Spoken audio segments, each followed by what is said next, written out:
प्राप्त हुआ।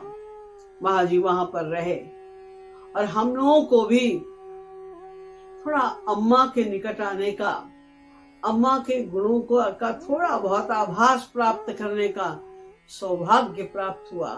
और ये समझ में आया कि अगर महाराज जी के चरणों में प्रीति बढ़ानी है, महाराज जी के शरण होना है, तो अम्मा के चरण ही हमारी अंतिम विश्राम स्थली है।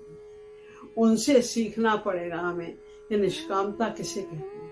देखिए, जब महाराज जी वहां पर रहने लगे तो जैसे ही महाराज जी आते थे तो हम लोग जो सत्संगी होते थे वो तुरंत महाराज जी की जो भी सेवा जिसको मिलती थी उसको ग्रैब करने की चेष्टा करते थे। तो A to Z सारी सेवा सत्संगी लोग बांट लेते थे। किसी ने एक बार ये नहीं सोचा ये अधिकार तो अम्मा का है, अम्मा को सेवा का अवसर मिलना चाहिए। ये अधिकार उनका था कि वो सब सेवा लेती है, फिर उनको जिसे जो सेवा देनी है वो दे। लेकिन नहीं, लोगों ने अपनी सेवा चुन ली, जो जो सेवा करता था। ना अम्मा ने इस बात से कभी मुंह बनाया, कभी ऐसा नहीं हुआ कि उनको ये दुख हो रहा हो, दिखाई दे रहा हो कि उन्हें कष्ट हो रहा है कि हमें सेवा क्यों नहीं मिल रही। ना उन्होंने कभी इसमें कोई आपत्ति दिखाई कि क्यों ये सेवा अमुक व्यक्ति क्यों कर रहा है, ये सेवा तो मुझे मिल, कभी नहीं, कुछ नहीं कहा उन्होंने। हमेशा वो मुस्कुराती रहती थी। A to Z सारी सेवा दूसरे लोग करते थे। महाराज जी का जो कमरा था वो भवन में थोड़ा बाहर की ओर था, यानी उसका रास्ता बाहर भी निकलता है, अंदर भी निकलता है। और अम्मा का कमरा महाराज जी के कमरे के पीछे अंदर की तरफ था। तो महाराज जी तो प्रायः जाते थे अम्मा के कमरे में। जब वो जाते थे तो उनके साथ में 5-6 लोग तो कम से कम होते ही थे। अम्मा ने कभी इस बात का भी ऑब्जेक्शन नहीं किया कि जब महाराज जी मेरे कमरे में आते हैं तो लोग, बाकी लोग क्यों आते हैं। और ना महाराज जी ने कभी कुछ कहा।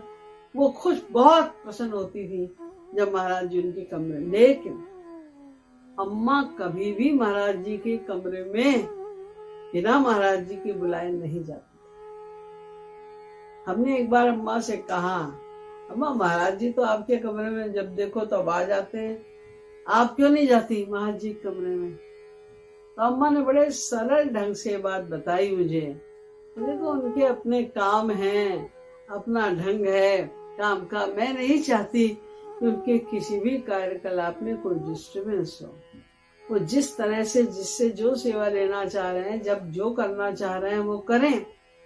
जब उन्हें मेरी जरूरत होती है वो बुला लेते हैं, मैं चली जाती हूँ वहां पर। लेकिन मैं उनके किसी कार्य में इंटरफेरेंस नहीं करना चाहती, मैं कोई बाधा नहीं पहुंचाना चाहती महाराज जी किसी काम में। इसीलिए मैं उनके कमरे में कभी नहीं जाती हूँ बिना बुलाए। ये अम्मा ही सोच सकती हैं, अम्मा ही ऐसा कर सकती हैं। इतनी अधिक उनमें निष्कामता थी। निष्कामता की पराकाष्ठा तो उस समय हमने देखी जब अम्मा लास्ट स्टेज में वो लोग पधारने के पूर्व हॉस्पिटल में थी और वो बहुत बीमार थी। उस समय मनगढ़ में होली की साधना चल रही थी। बहुत सारे लोग विदेश से भी और भारत के भी, सब भागों से तमाम लोग आए हुए थे। वहां जी तो मनगढ़ में थे, अम्मा दिल्ली के हॉस्पिटल में थी। तो रोज उनको फोन करके महाराज जी को सब हाल अम्मा का बताया जाता था। और महाराज जी भी एक बार अम्मा को फोन कर लेते थे। जब अम्मा की हालत बहुत गंभीर हो गई तो अम्मा को महाराज जी ने फोन किया और कहा कि मैं आऊं। अम्मा कहती नहीं नहीं नहीं, अभी गर्मी बहुत है, तुमको आने में तकलीफ होगी, तुम वही रहोगी। हमारे यहाँ बहुत अच्छी केयर हो रही है। सबका नाम लिया कि ये लोग बहुत ध्यान रख रहे हैं हमारा, हमें यहाँ कोई तकलीफ नहीं है, तुम अपना वहीं पर ही रहो। देखिए, साधारण स्त्री भी जब वो ऐसी हालत में हो, बीमार, और ऐसा लग रहा हो कि अभी तो डॉक्टर जवाब दे रहे हैं, हर स्त्री ये चाहेगी उसका पति उसके पास में रहे, उसकी सेवा करे, उसके पास में रहे।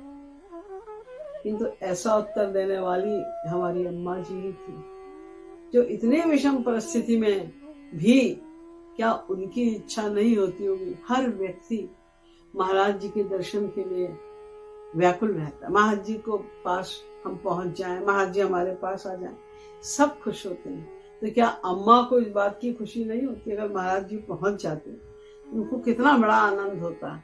लेकिन उन्होंने अपने आनंद की परवाह न करके महाराज जी के कष्ट के बारे में सोचा। ये एक बहुत बड़ी ऊंची स्थिति की बात है कि जब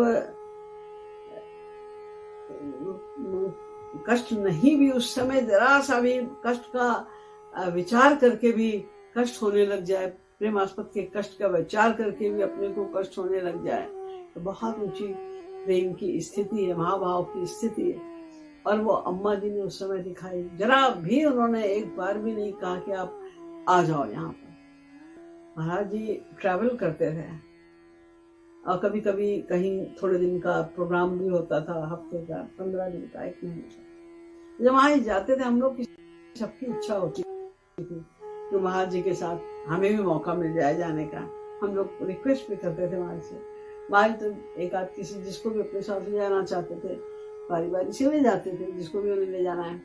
मैंने कभी नहीं देखा कि अम्मा ने कभी भी इच्छा व्यक्त की हो, जब भी महाराज जी ट्रैवल करते थे, कहीं जाते थे, कि हम भी चले क्या। कभी नहीं कहते, कभी नहीं कहा उन्होंने। और जब महाराज जी को उन्हें ले जाना होता था